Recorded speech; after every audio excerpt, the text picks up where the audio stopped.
Intelligence Without Execution by Wealthy Mindset Audiobooks. There is a particular kind of financial stagnation that belongs almost exclusively to capable people, not because they lack understanding, but precisely because they have so much of it. The problem most intelligent professionals are trying to solve is not the one dessin that is actually holding them back. Somewhere between the knowledge they have accumulated and the financial life they intended to build, something quietly intervened, and it has been intervening without announcement ever since. This audiobook is about naming that something with clarity, understanding why it operates so effectively beneath the surface of a capable mind, and arriving, without hype or instruction, at the kind of grounded perception that changes behavior not by force, but by making the old pattern simply impossible to return to. There is a particular kind of frustration that never quite announces itself. It doesn't arrive as a crisis. It doesn't shake you awake with panic or force a confrontation you can no longer avoid. It arrives the way a room cools after the heat has been off for hours, gradually, almost imperceptibly, until one ordinary evening you look around and realize the temperature has dropped and you can't quite remember when it started. That's the frustration this audiobook is about, not failure, not disaster. Something quieter and in many ways more difficult to address, because it is surrounded on all sides by evidence that everything is fine. You are capable. That is not a flattery. It is the starting point of this entire conversation.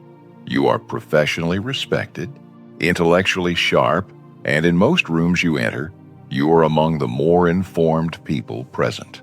You have built a career that reflects real effort. You have a reputation that reflects real competence. And by most visible measures, your life looks like it is progressing in the right direction. But beneath all of that, beneath the credentials and the composure and the carefully maintained appearance of forward momentum, there is something that doesn't quite match. A quiet misalignment between the person you know yourself to be and the financial life you are actually living. The frustration isn't loud. That's what makes it so persistent. It's ambient. A low, steady hum that follows you into conversations about wealth and quietly surfaces when you review a bank balance that should, by now, reflect more than it does.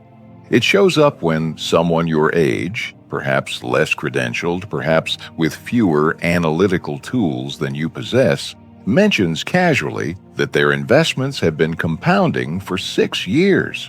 It surfaces in the private arithmetic you do when you're honest with yourself, the calculation of where you are versus where you expected to be by this point in your life.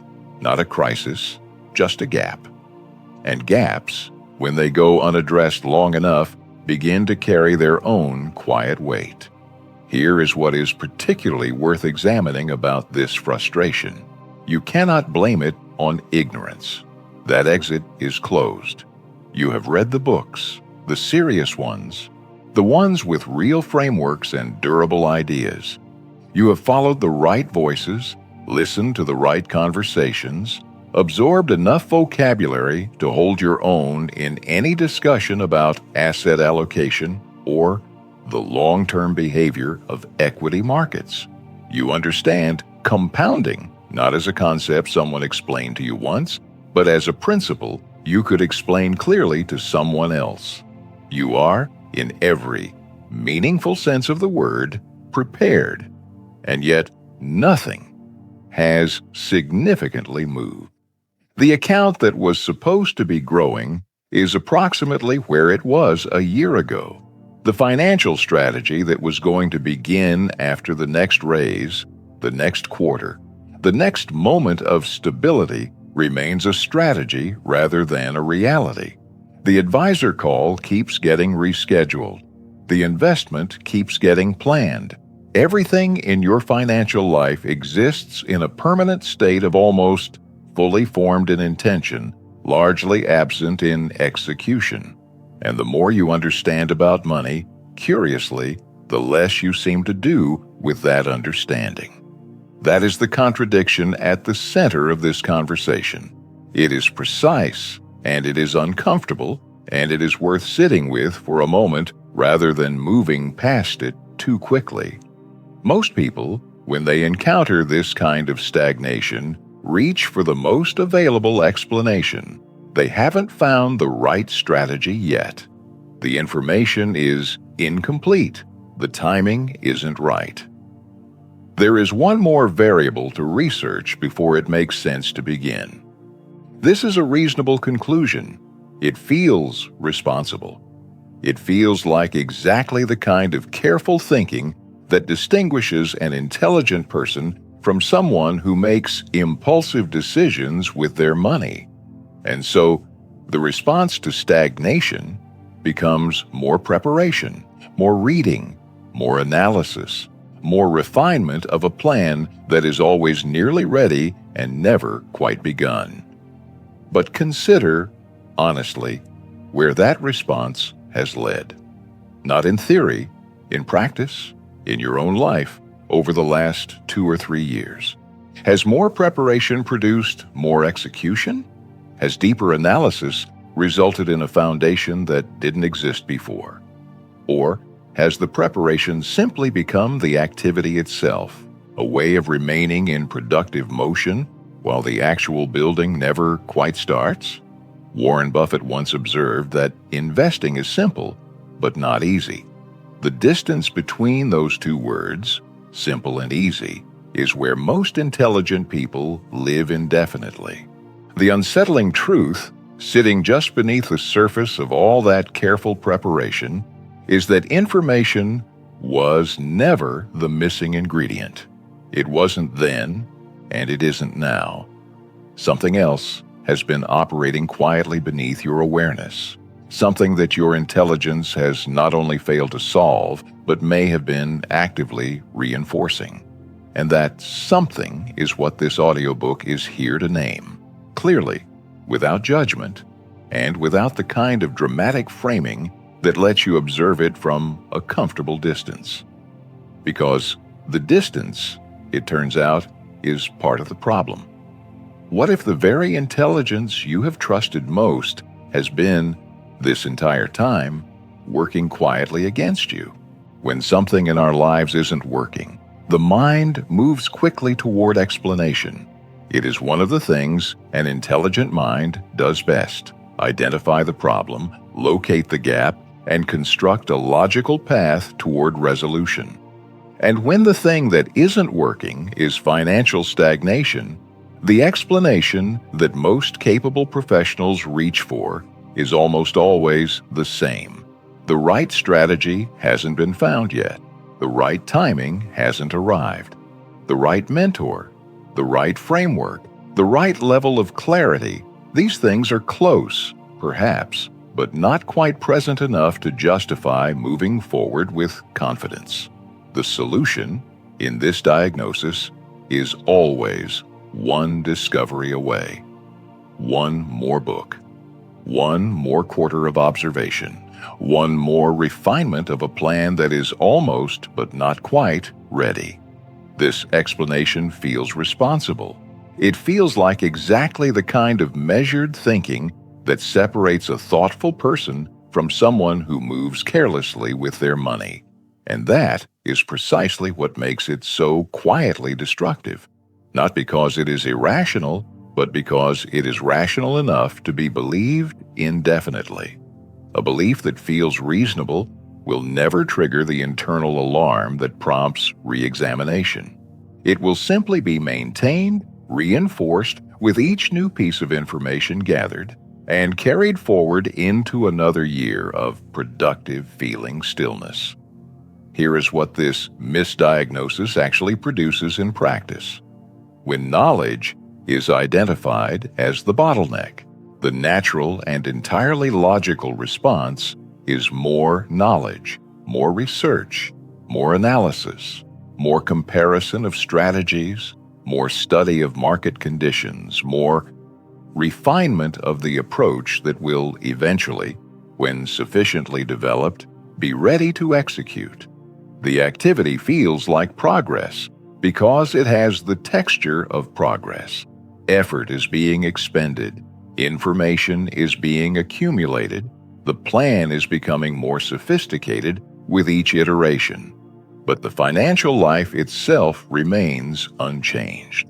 The account balance reflects the same inaction it did 6 months ago. The foundation that was going to be laid is still a blueprint. And the cycle, because it has never been correctly identified as a cycle, simply continues. Consider a specific kind of person, not a hypothetical, but someone recognizable, perhaps uncomfortably so. They have spent the better part of 3 years studying investment strategies with genuine intellectual seriousness. They understand the arguments for index funds versus active management. They have read the academic literature on sequence of returns risk. They follow the right analysts, subscribe to the right newsletters, and could hold a credible conversation with a portfolio manager about long-term equity behavior. Their knowledge, by any reasonable measure, is sufficient, and yet their portfolio, if it exists at all, remains largely untouched because the conditions have never aligned in the way their research suggested they should before committing real capital. There is always a reason that now is not quite the moment. This is not ignorance at work. It is something considerably more sophisticated and considerably more difficult to correct because it wears the clothing of diligence. The hidden cost of this misdiagnosis is not a single bad year. It is not a dramatic loss or a visible setback that could be pointed to, learned from, and corrected. It is something quieter and more expensive than that. The slow, silent erosion of compounding years that pass while the decision is still being perfected. Compounding, the principle that every informed investor understands intellectually, requires one thing above all others to function: time in the market, not time spent preparing to enter it. Every month spent optimizing a strategy that has not yet been started is a month that cannot be retrieved. Unlike knowledge, which can be acquired at any point and immediately applied, time moves in only one direction and waits for no level of analytical sophistication. The investor who began with incomplete information at 30 and the investor who began with comprehensive information at 38 are not in the same position at 50, regardless of how much more refined the second-person strategy was at the moment of entry. This is where the misdiagnosis becomes most costly and most worth naming clearly. The problem was never what you knew. The financial stagnation you may be experiencing right now is not a knowledge deficit. It is not a sign that you need one more source, one more framework, one more moment of clarity before you can move. It is a sign of something else entirely, a widening gap between what you understand and what you have allowed yourself to actually do with that understanding. Knowledge accumulated without application does not build wealth. It builds fluency. And fluency, however impressive in conversation, does not compound. Charlie Munger put it plainly. Knowing what you know isn't enough. You have to act on it. The distance between knowing and acting is not closed by knowing more. It is closed by something else, something that lives not in the analytical part of the mind, but deeper than that. And to find it, we have to move past the comfortable explanation of insufficient knowledge and look honestly at what is actually operating beneath the surface. Because what's there, once you see it clearly, changes everything about how this problem is understood and how it can finally be resolved. To understand what is actually happening, Beneath the surface of intelligent inaction, it helps to go back further than the investment account, further than the financial plan that never quite launched. It helps to go back to the environment that shaped the mind doing the deciding. Because the pattern operating in your financial life today was not formed in adulthood. It was not created by a bad market, or an uncertain economy, or a lack of the right opportunity. It was built much earlier than that, in classrooms and exam halls and performance reviews, in the quiet but consistent lessons that a capable mind absorbs when it is young enough to absorb them permanently. The lesson was simple, and it was reinforced thousands of times before you were old enough to question it.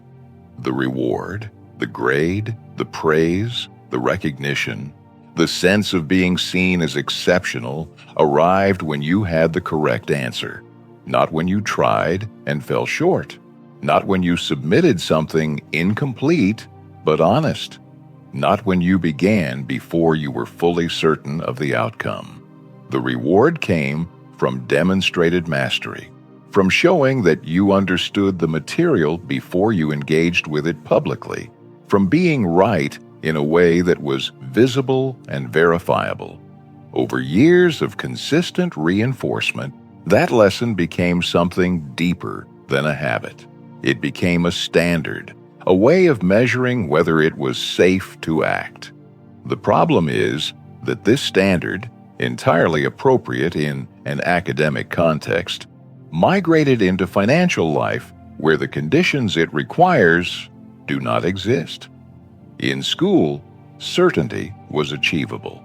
If you studied long enough and thoroughly enough, you could arrive at an exam with genuine confidence that you knew the material. The effort invested in preparation had a reliable payoff in performance. But financial life does not operate on that logic. Markets do not reward the most prepared participant. Opportunities do not hold themselves open while you finish your research.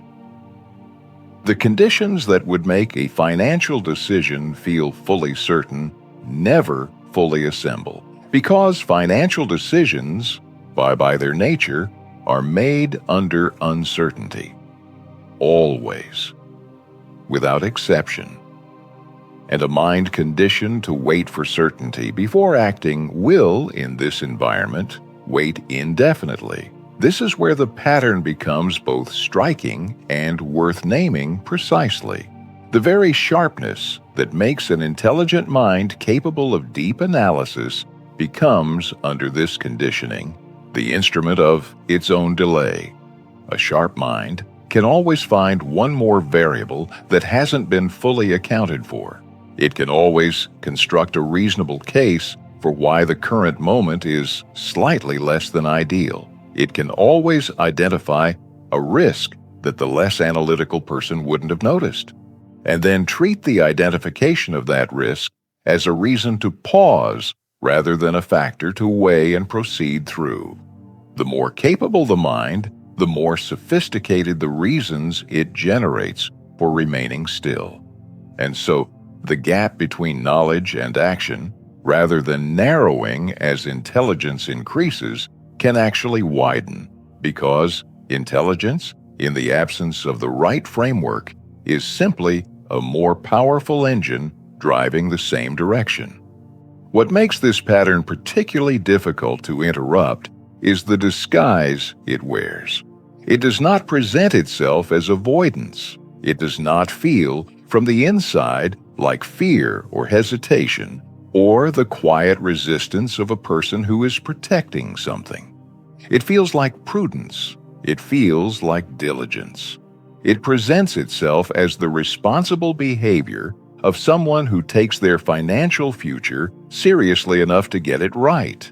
Someone who doesn't make careless decisions, who thinks before acting, who understands the difference between impulse and strategy. These are genuinely valuable qualities. In their proper context, they represent exactly the kind of mature thinking that distinguishes a long-term builder from someone who chases every trend without reflection. But there is a precise and important line between prudence that serves movement and prudence that replaces it. And the pattern we are describing has crossed that line so smoothly and so long ago that most people carrying it have never noticed the crossing. James Clear wrote that we don't rise to the level of our goals. We fall to the level of our systems. The system operating here is not a financial system.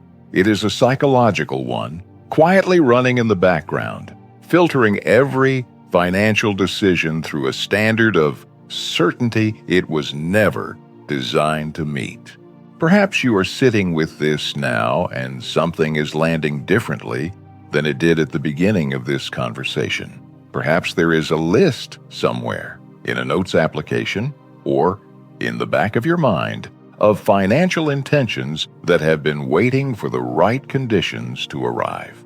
The account that will be opened after the next raise. The investment that will begin when the market settles. The conversation that will happen when you feel more prepared. If that list exists, it is not a to-do list. It is a record of the pattern, and recognizing it clearly, without judgment, simply as what it is where something real finally begins to change. There is a particular kind of loneliness that belongs to the capable person who hasn't yet built what they know they could build. It isn't the loneliness of isolation or misunderstanding. It is the loneliness of a private gap, the distance between the person other people see and the reality that only you have full access to. From the outside, the picture is coherent. The credentials are real. The competence is genuine. The composure in professional settings is not performed.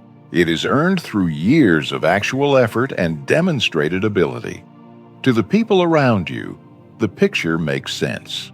It fits together. It looks like a life that is progressing in the right direction. But the inside of that picture tells a quieter story. Somewhere beneath the professional confidence and the fluent conversations about market dynamics and long-term strategy, there is an unease that doesn't quite resolve. It surfaces in the private moments when you review a financial account that should, by this point in your life, reflect more than it does. When you calculate honestly how much of the last 3 years has been spent preparing to build something rather than building it. When the years themselves begin to feel like they are accumulating faster than anything structural is being laid beneath them, this unease is not panic. It is not the sharp pain of a visible failure. It is something subtler and, in many ways, more difficult to address. A low, persistent awareness that the foundation of your financial life is not keeping pace with the timeline of your life itself. What compounds this quietly is the specific dissonance between professional confidence and private financial hesitation. The same person who can walk into a high-stakes meeting, hold the room, and present a complex analysis with genuine authority will sometimes arrive home to a financial decision, modest, manageable, entirely within their means, and find themselves unable to commit. The boldness that is available in a professional context does not automatically transfer to personal financial action.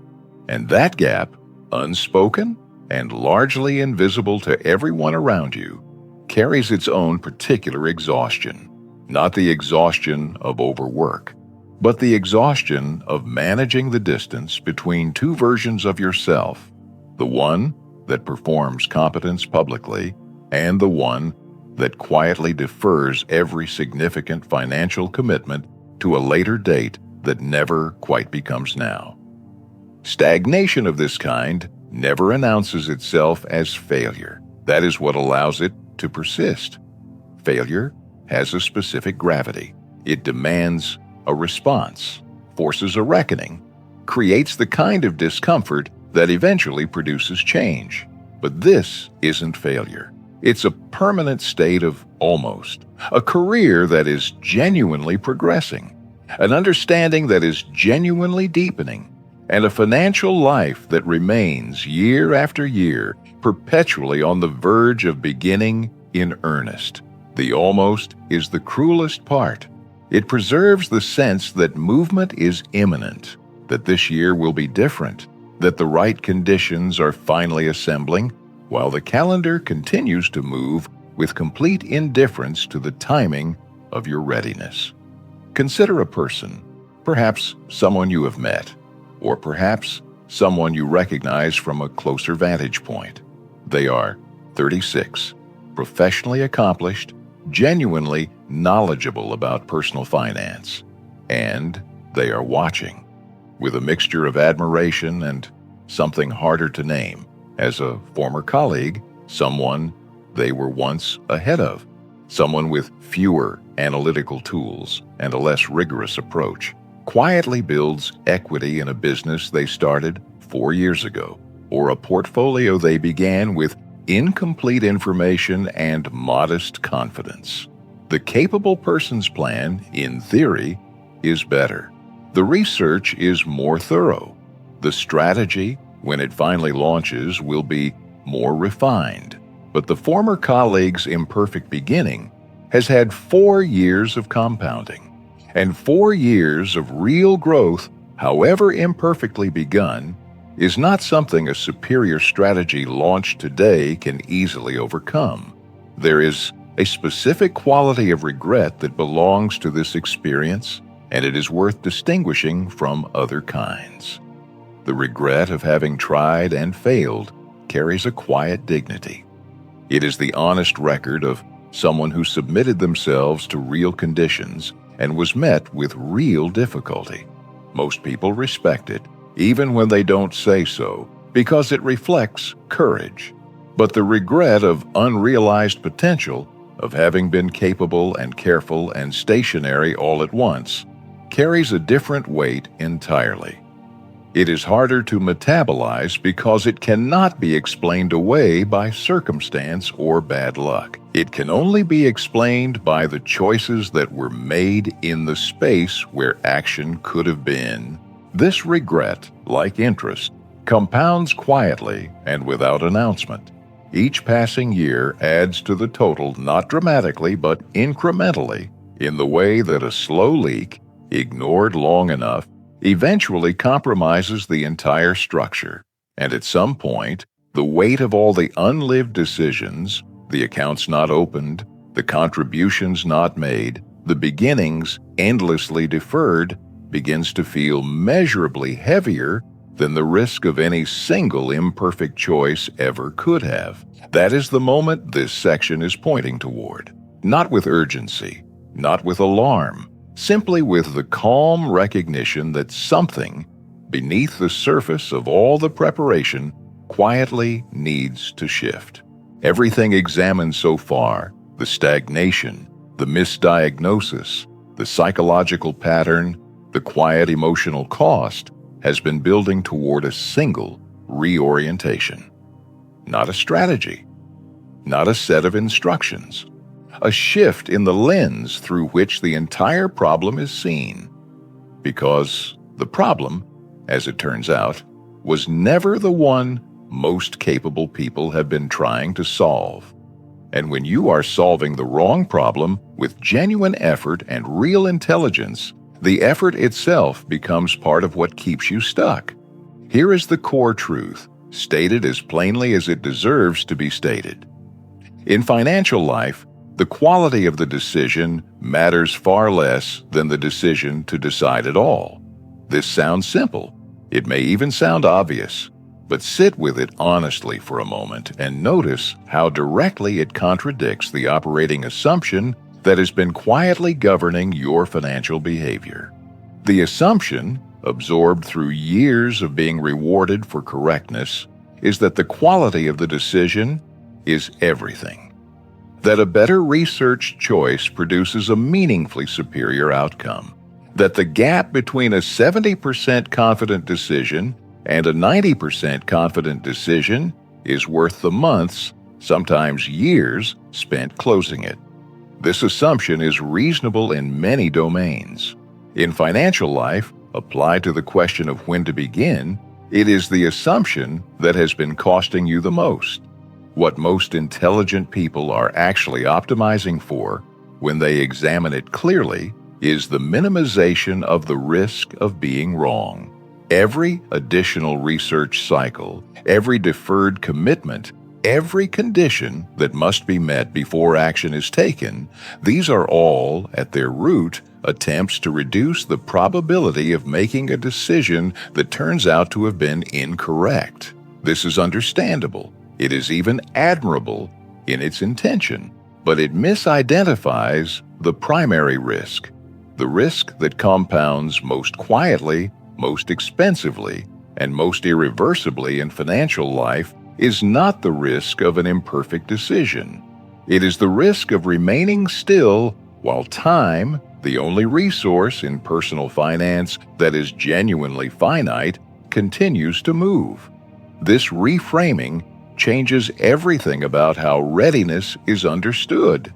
Readiness, under the old lens, was a destination, a state of sufficient preparation that you arrived at through accumulation of knowledge, and from which action could safely be taken.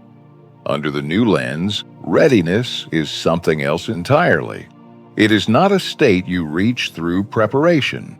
It is a threshold you construct by moving through real conditions, by making decisions with the information available, observing what happens, adjusting accordingly, and building the kind of experiential knowledge that no amount of prior research can fully replicate.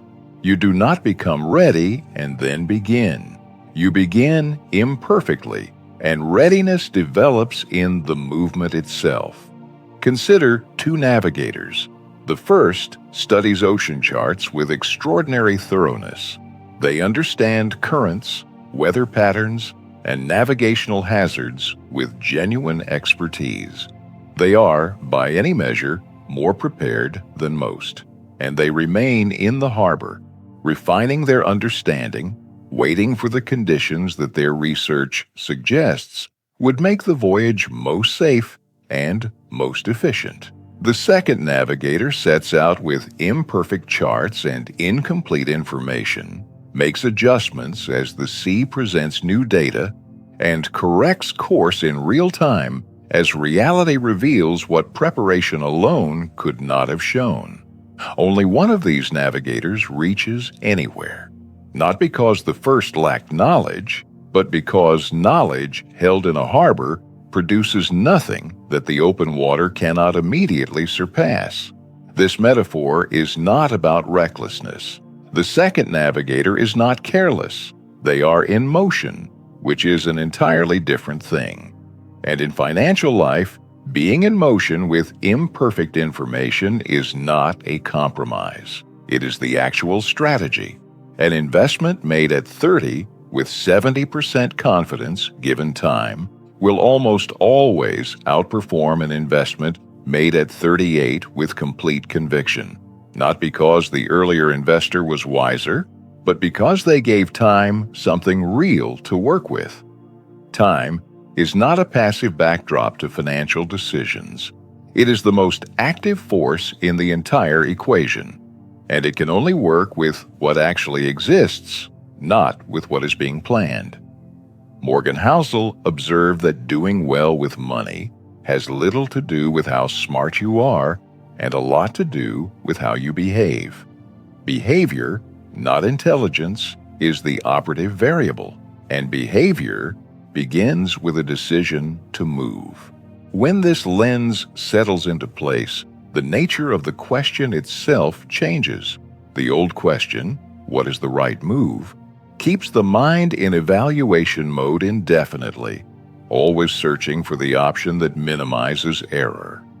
The new question, what is the cost of not moving, brings the real risk into focus, makes the invisible expense of waiting concrete and calculable, and shifts the burden of proof from action to inaction. Under this question, the calculus changes entirely. The calm realization that follows is not triumphant. It is simply clear. you do not need more knowledge to begin. What you need is a different relationship with the uncertainty that beginning has always required, and the understanding that this uncertainty is not a problem to be solved before you act.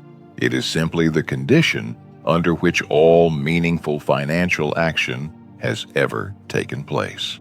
There is a difference between understanding something and absorbing it. Understanding is cognitive. It happens in the part of the mind that processes information, evaluates arguments, and arrives at conclusions.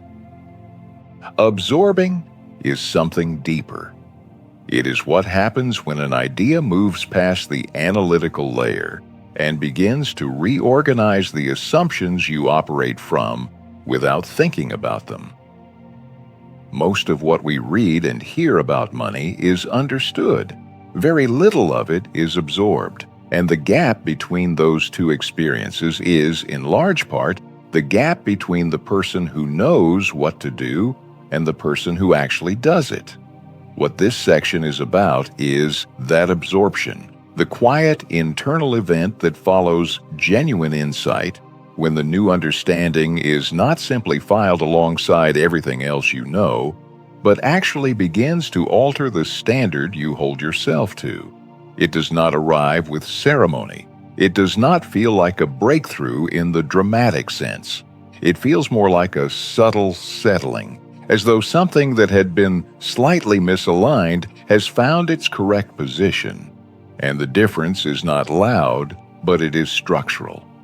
Something in the way you relate to financial decisions begins, almost imperceptibly at first, to reorganize itself around a different center.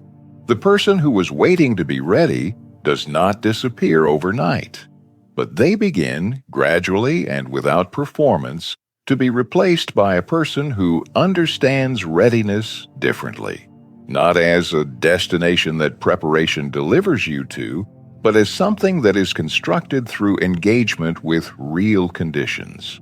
This is a shift in identity, not just in thinking.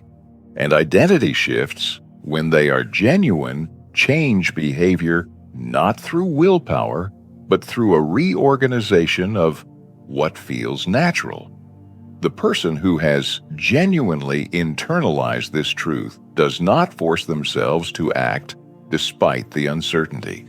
They act because they now understand that uncertainty is simply the terrain, that there is no other version of the path, and waiting for one is no longer a strategy they can take seriously.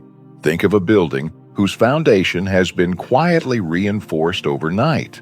Nothing on the outside has visibly changed. The same walls, the same windows, the same structure that existed the day before. But what can now be built on top of it is entirely different, not because of anything dramatic that occurred, but because the load-bearing capacity beneath everything else has fundamentally changed. The internal shift in financial identity works exactly this way. It is not announced in behavior immediately, but the capacity for what comes next, the decisions that can now be made, the commitments that can now be honored, the timeline that can now be taken seriously, is different in kind, not just in degree.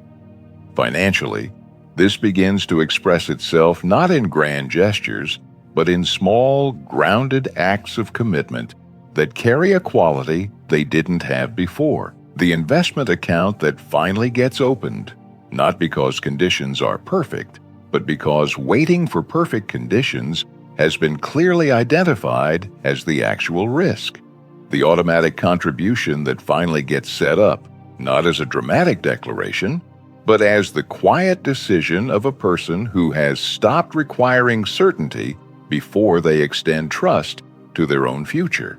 The conversation with an advisor that gets scheduled and kept, rather than indefinitely deferred.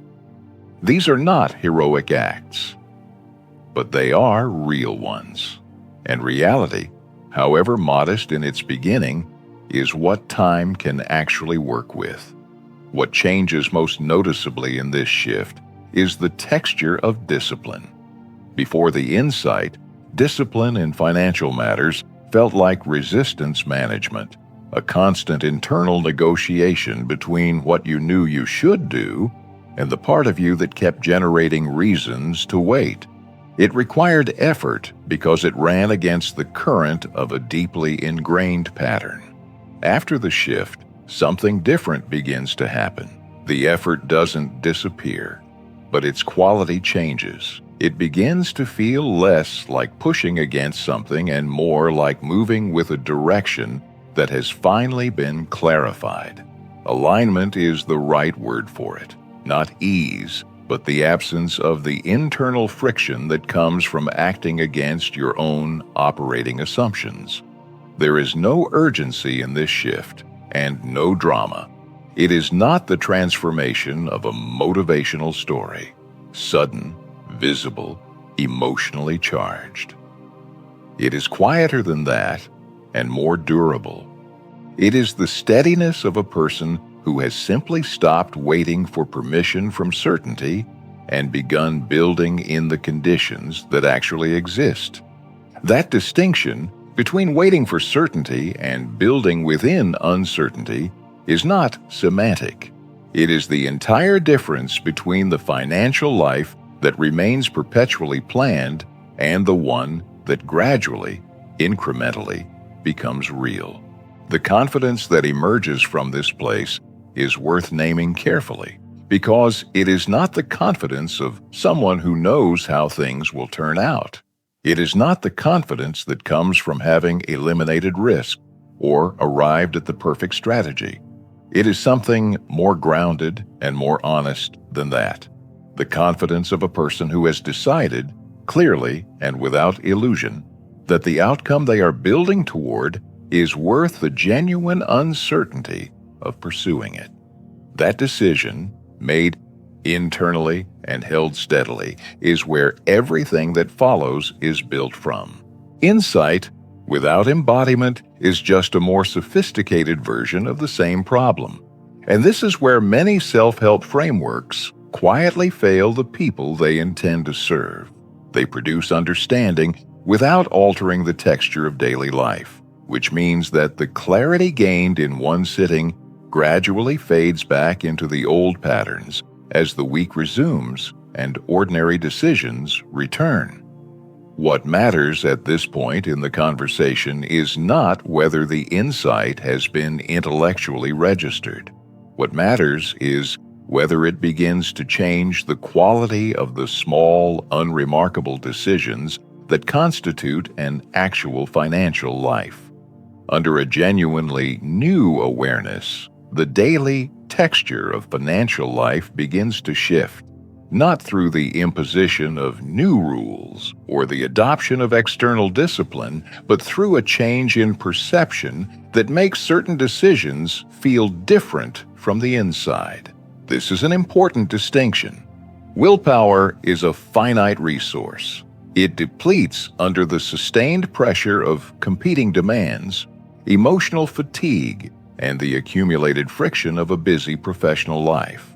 Perception, once genuinely altered, does not deplete. It operates continuously, quietly changing what things look like before the decision about them is made. The goal of everything this audiobook has been building toward is not to give you more willpower to act against your instincts. It is to change the instinct itself.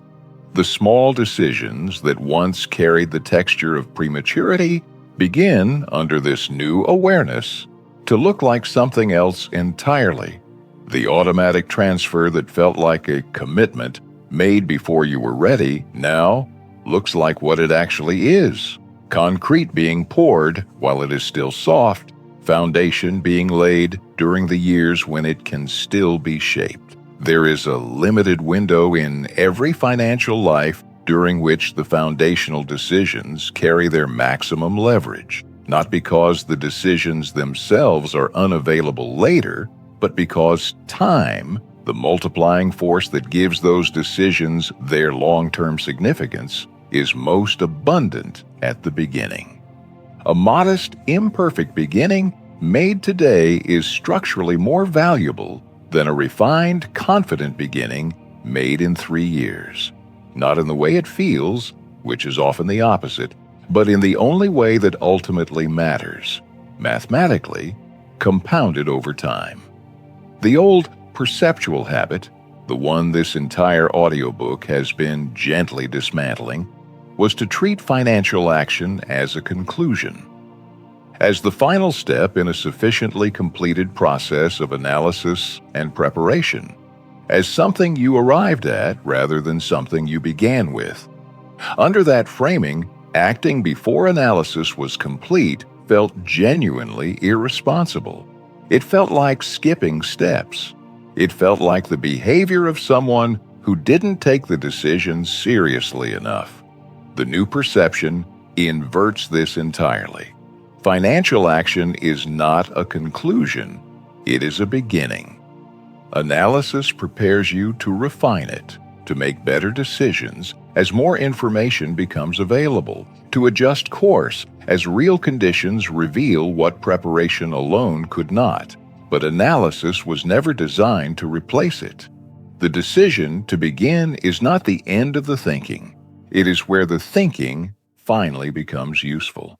The illusion that loses its power most completely under this reorientation is one that has operated for years with remarkable effectiveness: the belief that waiting is neutral, that choosing not to act yet is a costless preservation of options, that the decision deferred is simply the decision held in reserve, available to be made at any point without loss.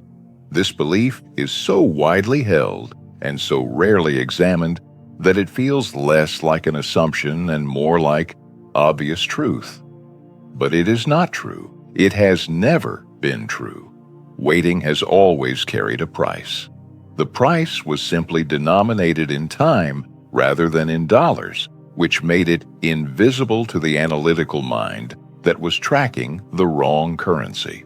Every month of deferred action is a month of compounding that didn't happen. Not as a dramatic loss, but as a quiet absence, the growth that would have occurred, the foundation that would have been laid, the structural advantage that would have accumulated, none of which can be retroactively installed. Time, unlike capital, cannot be borrowed or recovered.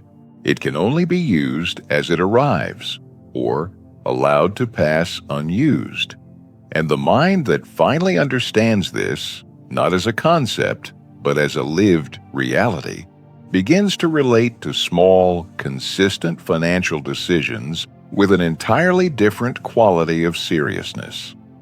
These smaller decisions, made consistently under the new awareness, compound differently.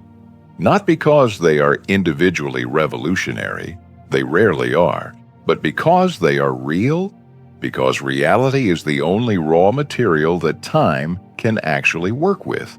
A plan held in a notes application compounds nothing. An imperfect beginning, made in real conditions with available resources and incomplete certainty, is something time can multiply. The empowerment available here does not announce itself loudly. It arrives as a steady, controlled recognition, the quiet understanding that the capacity to build something significant was never the missing ingredient. It was always present. What changes now is simply the direction in which it is pointed. And direction, sustained over time, is the only thing that has ever separated the financially capable from the financially built. Return for a moment to where this conversation began. Not to revisit the frustration, but to see it from the other side of everything that has been uncovered since.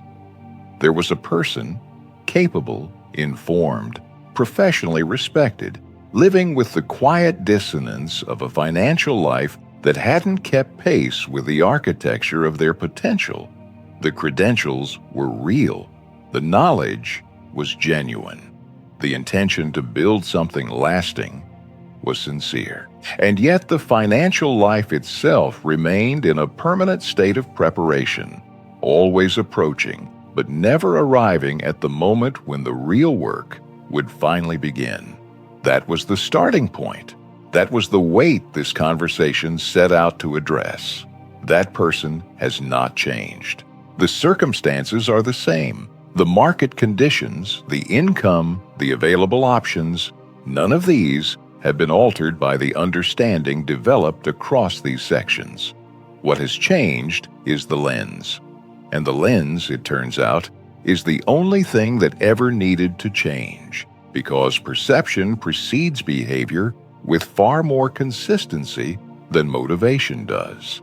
A person who sees a decision differently will make it differently, not through effort applied against resistance, but through the natural expression of a genuinely altered understanding. The shift in perception that has occurred across this conversation is not decorative. It is the mechanism through which different outcomes become possible. It is worth pausing here to recognize that what this audiobook has moved through, the philosophy, the emotional recognition, the behavioral reorientation, are not three separate tracks running alongside each other. They are one coherent truth examined from three different angles. The philosophical truth is that readiness is constructed through movement, not delivered by preparation. The emotional recognition is that the cost of intelligent inaction is real, compounding, and denominated in the currency of time rather than money. The behavioral reorientation is that small, consistent, imperfect acts of financial commitment are not compromises of a better strategy. They are the strategy itself, the only version that time can actually work with. Held together, these three angles form a complete and usable framework. Not a system imposed from outside, but an internal architecture that changes how decisions feel before they are made. The elegant takeaway, the one that can be carried forward from this point without needing to be rehearsed, is simple enough to be stated in a single sentence. Intelligence without execution is not wisdom. It is potential, held in suspension, technically intact, genuinely impressive in its construction, and functionally inert. A seed, however viable, does not become a tree inside a drawer. The biological capacity for growth is entirely present. The conditions for growth are entirely absent. And the only difference between the seed that remains a seed and the one that becomes something lasting is the willingness to submit to real soil, uncertain, imperfect, and entirely necessary. Growth in financial life does not announce itself dramatically. It does not arrive in a single transformative decision or a sudden reversal of years of stagnation. It begins, almost invisibly, with one honest act of commitment made before certainty arrives. One account opened, one contribution made, one conversation held rather than deferred. In isolation, these acts look modest. They don't feel like the beginning of a financial life transformed. They feel like small, ordinary decisions made by a person who has simply stopped waiting. But each subsequent decision made under the new awareness does something that motivation alone never could. It provides structural evidence. Evidence that the person who was waiting has become, quietly and without announcement, a person who builds. This evidence accumulates differently from the way motivation accumulates. Motivation is experienced as a feeling, present some days, absent on others, reliable in a speech or a book, and unreliable in a Tuesday morning when nothing feels urgent. Structural evidence is experienced as a record. It is the history of a self that has begun visible in small increments, growing more legible with each decision that confirms the new identity rather than the old pattern. Over time, the record becomes its own form of confidence. not the borrowed confidence of an inspired moment, but the grounded confidence of someone whose behavior has begun to match their understanding. Ralph Waldo Emerson observed that what you do speaks so loudly that he cannot hear what you say. In financial life, the same principle operates internally. What you have done, the real, committed, imperfect actions taken in genuine conditions, eventually speaks more clearly to your own identity than anything you have planned or understood or intended. The self that acts in alignment with its values becomes, over time, a different self than the one that only understands them. Growth of this kind, once genuinely begun, is subtle in its appearance and irreversible in its direction. It does not curve back. It does not require constant reinvigoration. It moves the way a tree moves, slowly, without drama, and with a rootedness that deepens precisely because the growth above the surface is never rushed. You have arrived, through this conversation, at the edge of that kind of growth. What comes next is not more understanding. What comes next is simply the first honest act of a person who has already, in every way that matters, decided to begin. There is a particular quality of calm that has nothing to do with having arrived anywhere. It is not the satisfaction of a completed goal or the relief of a problem finally solved. It is something quieter and, in many ways, more durable than either of those things. It is the calm that settles into a person when they stop fighting the distance between who they are and what they have built, when the energy that was spent managing that gap, justifying it, explaining it, or quietly carrying its weight is finally redirected towards something real. This calm does not require that the gap be closed. It requires only that the person has genuinely begun to close it. The beginning itself is where the peace lives, not the completion. Most of the anxiety that capable professionals carry about their financial lives draws its power from a specific and rarely examined belief that time is running out, that the years already past have foreclosed possibilities that cannot be recovered, that the gap between where they are and where they should be has grown too wide to meaningfully address. This belief, held quietly and seldom articulated directly, is what gives financial stagnation its particular emotional weight. It is not the stagnation itself that exhausts. It is the interpretation of the stagnation as evidence that something has been permanently lost. And that interpretation, however understandable, is not accurate. The best time to have begun was years ago. That part is true, and there is no point softening it. But the second best time has always been quietly, persistently, and without drama available. Not as a consolation, but as a genuine structural fact about how time and compounding actually operate. This realization, when it lands fully, does something specific to the anxiety. It doesn't eliminate it entirely. That would be too neat, and lasting change rarely works that way. But it removes the anxiety's primary power source. When the belief that time has essentially run out is replaced by the understanding that meaningful time remains, and that the value of what can be built from this point forward is real and compounding, the emotional urgency that drove the paralysis begins to soften. Not because the situation has changed, but because the situation is finally being seen accurately. Patience, understood properly, is not what most people think it is. It is not the passive absence of urgency. It is not the quiet resignation of someone who has made peace with stagnation by calling it wisdom.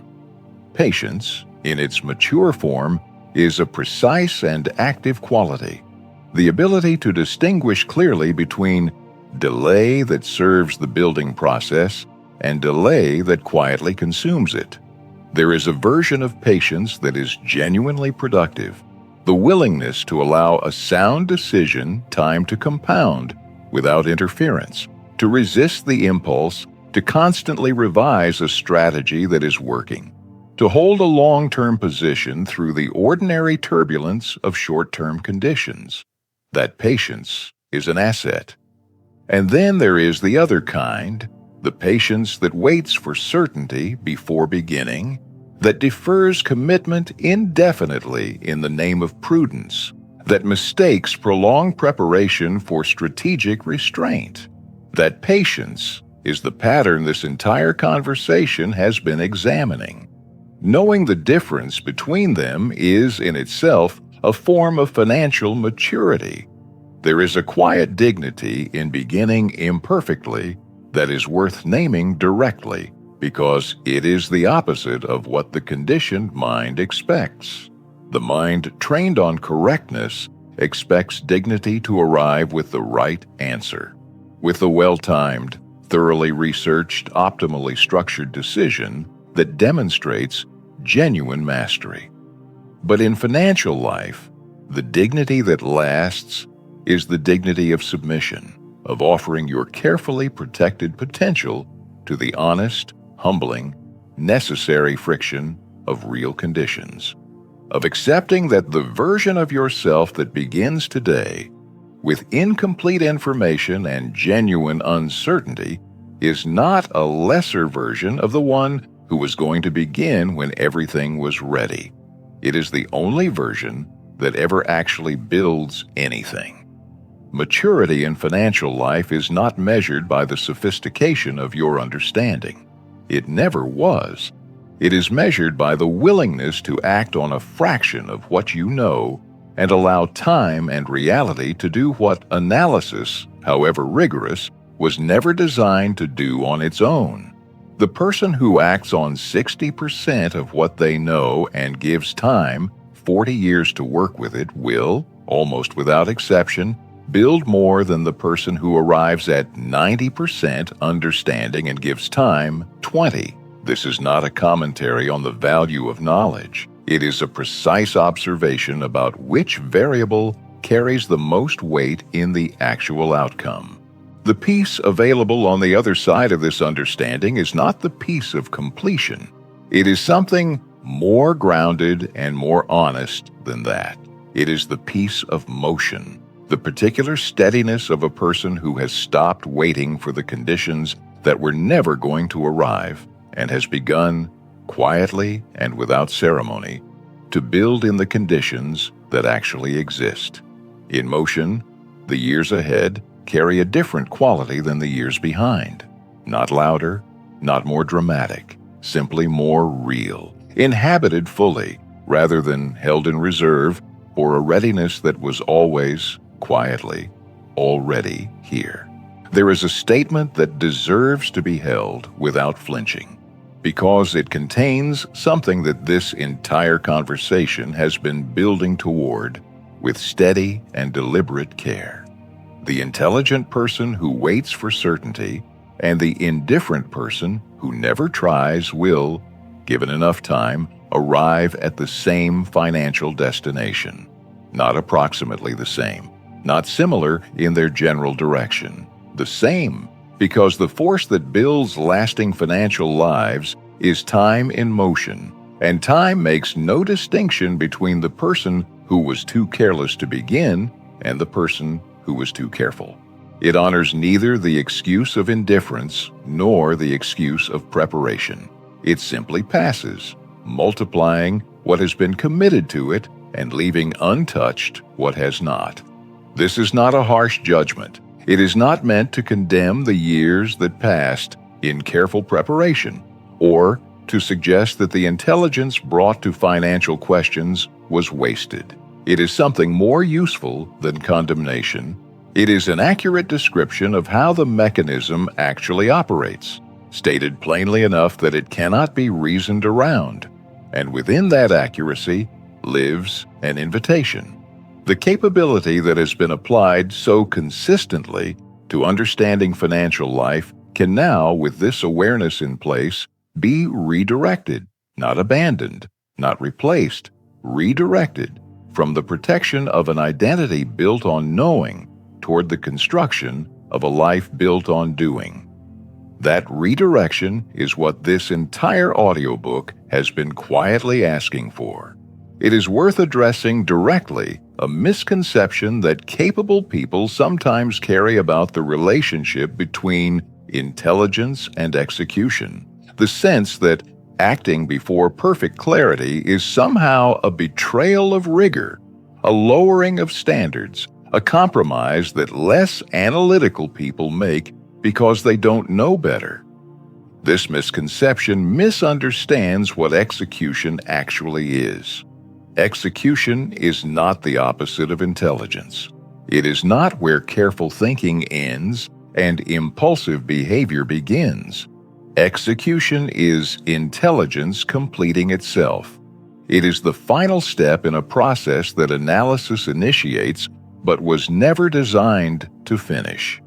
A diagnosis without treatment is not medicine. A blueprint without construction is not architecture. And financial understanding without financial action is not wealth building. It is a sophisticated form of standing still. The universal principle that sits beneath everything explored in this conversation is older than any financial framework and quieter than any investment strategy. A prepared mind in motion is the only kind that ever builds anything lasting. Not the most prepared mind.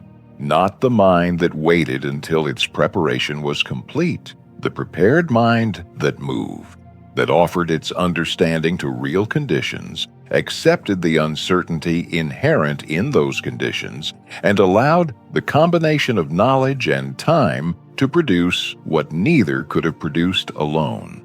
This principle applies across domains, across generations, across every field where the gap between understanding and outcome has ever frustrated someone capable of better. It is not new wisdom, but it is wisdom that requires being discovered personally to be genuinely held. And this conversation has been an attempt to create the conditions for that discovery. Perhaps the most honest thing that can be said as this audiobook draws toward its close is this: you were never unready. That is not a reassurance offered to make you feel better about the years that passed in preparation. It is a precise and verifiable claim about the nature of readiness itself. At every point along the journey that led here, at every moment when the decision was made to wait for one more variable to resolve, one more condition to clarify, one more quarter to observe, you possessed sufficient understanding to begin. The threshold of readiness was met, and then exceeded again, and still the beginning was deferred. Not because you lacked what was needed, because you were waiting for permission from a source that was never going to grant it. Certainty in financial life does not issue permissions. It does not arrive at a sufficient level and signal that the time has come. It remains perpetually incomplete, perpetually one more piece of information away from the fullness that a conditioned mind requires before it feels safe to commit.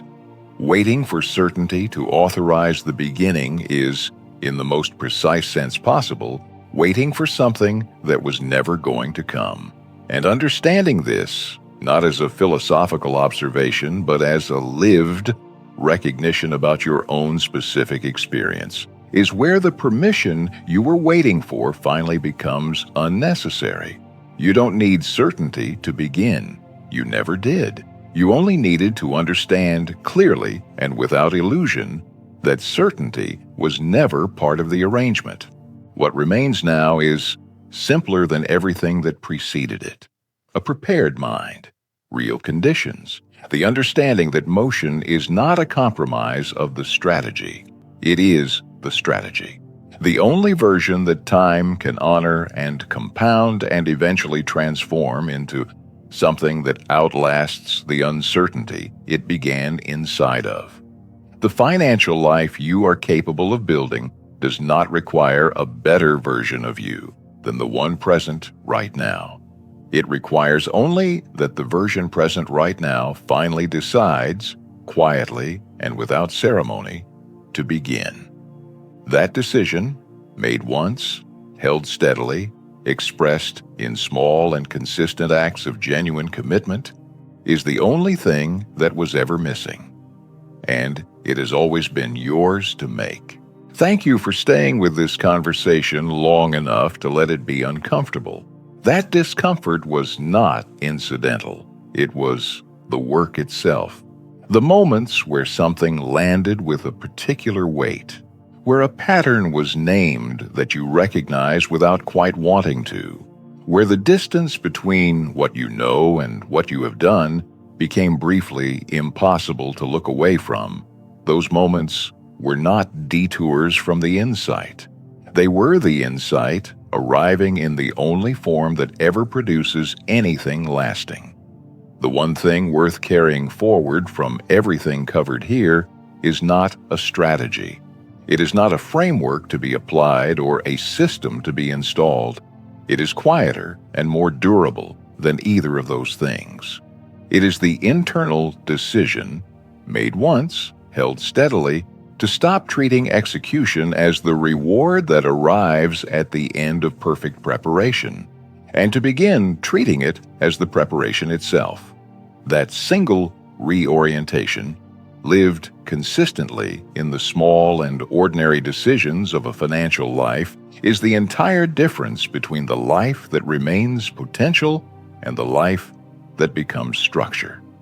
Leave this not with urgency, not with the pressured energy of someone who feels behind and must now move quickly to compensate. Leave it with the grounded steadiness of someone who sees clearly and who understands, perhaps for the first time, without reservation, that seeing clearly has always been where everything real begins. The beginning is already here. It has always been here, and so have you.